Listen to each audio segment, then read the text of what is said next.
Deputada Mônica, da bancada ativista, fala sobre a importância do trabalho coletivo. Todos nós somos ativistas e estamos há muito tempo na militância, na rua, nos movimentos sociais. Quando a gente pensou nessa candidatura coletiva, a gente pensou que seria a única forma de pessoas, pautas e movimentos chegarem nessa casa de uma vez, rapidamente, que são pessoas e lutas que não estão aqui no cotidiano. É a primeira vez, por exemplo, que a gente tem alguém especificamente da pauta indígena. Então, como é que a gente funciona? Eu sou a titular do mandato, a Justiça me reconhece como deputada, mas eu sou porta-voz de um coletivo formado por 8 outras pessoas que, junto comigo no gabinete, tomam decisões e formulam, mais do que orientar meu voto, mais do que, por exemplo, quando eu fui votar a proibição dos canudinhos, consultar a Cláudia, que é da pauta da permacultura e ecologia, como é que a gente ia votar, eles produzem. A Cláudia é a autora da lei que quer proibir a pulverização de agrotóxicos. Ela formulou com o grupo dela, trouxe, eu assinei e ela protocolou.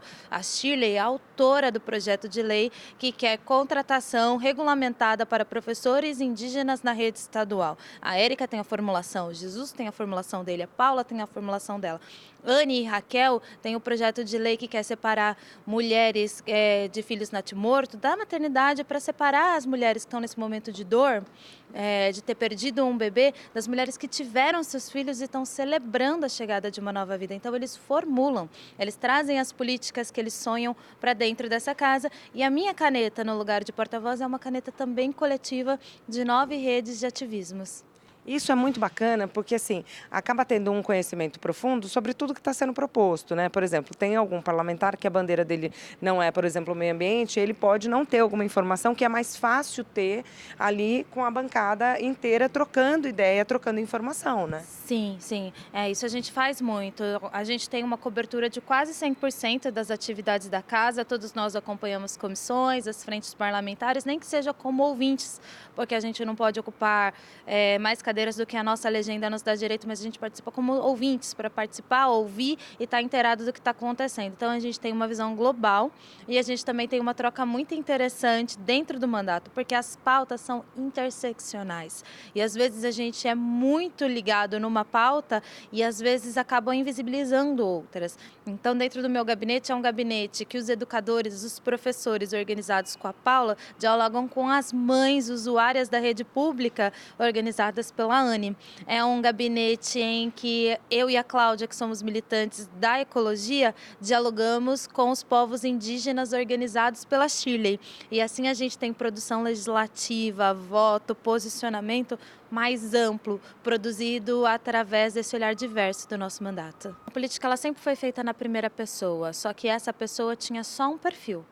O perfil do homem de meia idade branco. A gente também está propondo que a política seja feita na primeira pessoa, mas a primeira pessoa agora é uma mulher negra travesti, é uma mulher indígena, Pancará do Nordeste, que é uma indígena de fato que viveu e cresceu numa aldeia, homens negros, ambientalistas. Então, a gente não está só falando de especificidades, a gente está falando de acúmulo técnico, porque está todo mundo imerso nessas redes de ativismo há muitos anos e a gente está falando de acúmulo de vivência. As pessoas sabem o que é a política pública aplicada na ponta, o que é o mais importante, a ausência delas.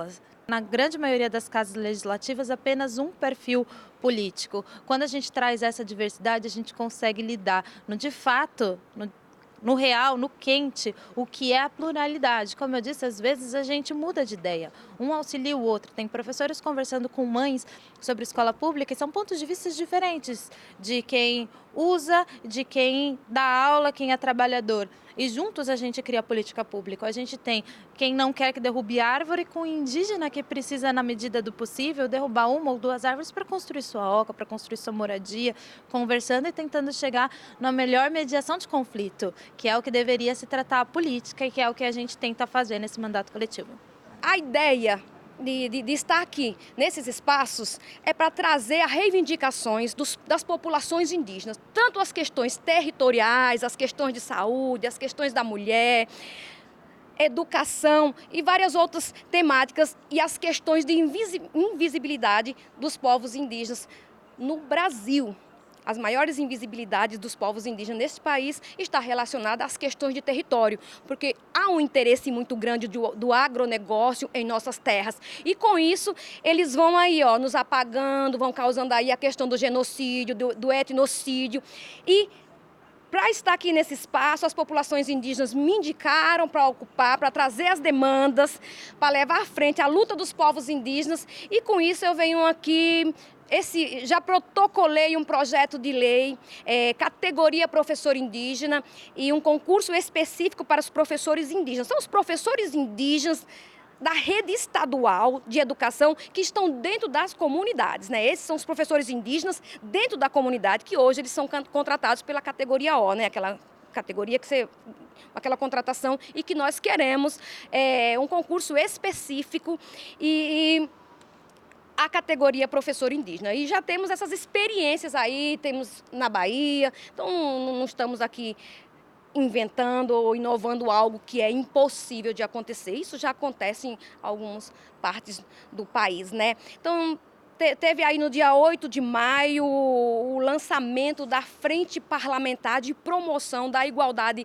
Étnico-Racial em defesa dos povos indígenas e comunidades tradicionais, né? Presidido pela Alessi Brandão, e na vice-presidência a Érica Malunguinho e a bancada ativista, estão ali à frente, eu levando as populações indígenas. Nessa frente parlamentar, nós já tivemos uma ação aí, que tivemos um sucesso, né? Que foi a ação na questão aí dos caiçara da Jureia, né? Que foram derrubadas as casas, e aí aqui nosso mandato uniu forças. No Brasil inteiro, o pior problema que nós estamos passando é em relação à demarcação de terras. Então, não posso falar primeiro de saúde ou de educação se eu não tiver um território garantido, legalizado, e que não fiquem o tempo todo querendo nos retirar de lá, né? Temos problema com demarcação de terras aqui no estado de São Paulo.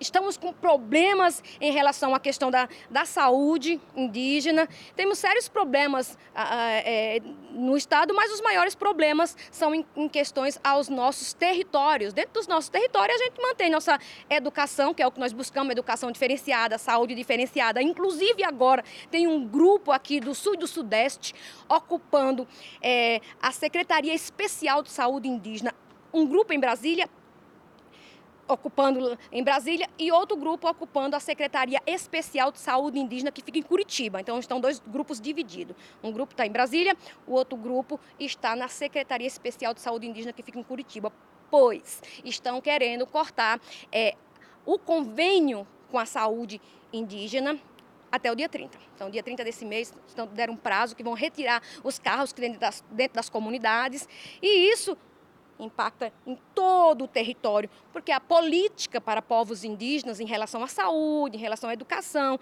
em relação a território, ela é de âmbito federal, né? Então, o que nós podemos fazer aqui pela Assembleia? Auxiliar na demarcação de terras, mas não é competência da Assembleia Legislativa de São Paulo, demarcar terras. Nós podemos auxiliar.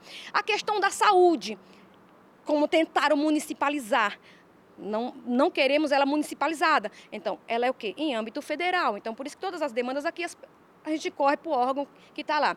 E também aqui pela Assembleia, quero falar que em agosto iremos fazer aqui várias atividades para fortalecer a presença indígena dessa codeputada aqui nesse espaço. Então, vamos fazer o Agosto Indígena. Então, teremos aí o lançamento do Agosto Indígena. A proposta é que seja do dia 1º, né, trazendo lideranças, tanto que vivem na aldeia, como lideranças que vivem em contexto urbano, para que possam trazer suas demandas, para que possam ter voz, para que possam falar. As vozes que foram silenciadas há tantos anos, que foram apagadas e que ninguém quer ouvir, e que acaba que as pessoas passam mesmo acreditando, o indígena não existe mais, está no imaginário. O indígena, ele ele está no imaginário das pessoas. Então, as pessoas não conseguem imaginar o indígena ocupando esses espaços. E quando vem para imaginar isso, eles já pensam logo, perdeu a cultura, como se alguém perdesse o seu sangue, porque está num espaço desse. Esse espaço tudo nos pertence. Esse espaço aqui foi construído na memória dos nossos ancestrais. Então, tudo isso aqui é nosso. Nós estávamos nesse país antes da invasão. Hoje nós temos 13% das terras indígenas e ainda dizem que nós temos muitas terras. E no Agosto Indígena nós vamos fortalecer essa presença indígena aqui no estado de São Paulo. Terra indígena, estado de São Paulo, terra indígena, os indígenas existem. Nós temos mais de 26 aldeias, né? Vamos ver aqui na capital, né? A capital. Vamos ali, ó. Pico do Jaraguá.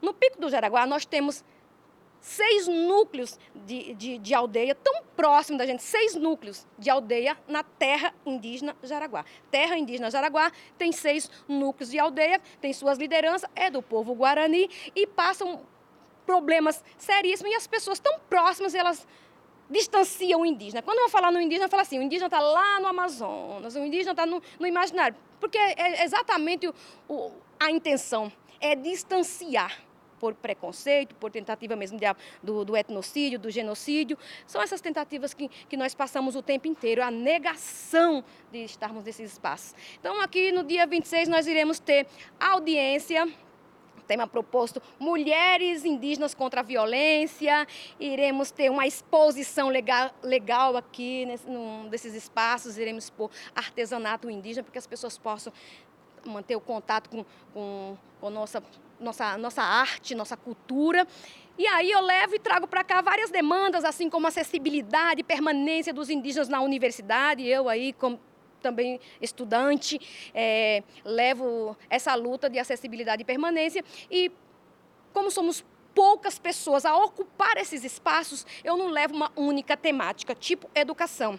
Eu sou pedagoga, mas não levo só educação, não levo só saúde, não levo só geração de renda, não levo só universidade. Eu tenho que trazer todas essas informações, todas essas demandas, essas necessidades dos povos indígenas, porque nós somos poucos a ocupar esses espaços. E quando estamos nesses espaços, a gente vem carregado de demandas e de lutas por aí. Então, eu levo lutas de mulheres, luta de estudante, luta em defesa do território, a luta pela saúde, a luta pela educação, geração de renda, a criança, o idoso. Então, a gente vem trazendo todas essas demandas para esse espaço e vamos tentando e vamos construindo aí uma força junto com a equipe aí da bancada ativista, pessoas parceiras aí maravilhosas, que me dão bastante força. Nós vamos conseguir dar visibilidade às populações indígenas que tanto foram apagadas neste país.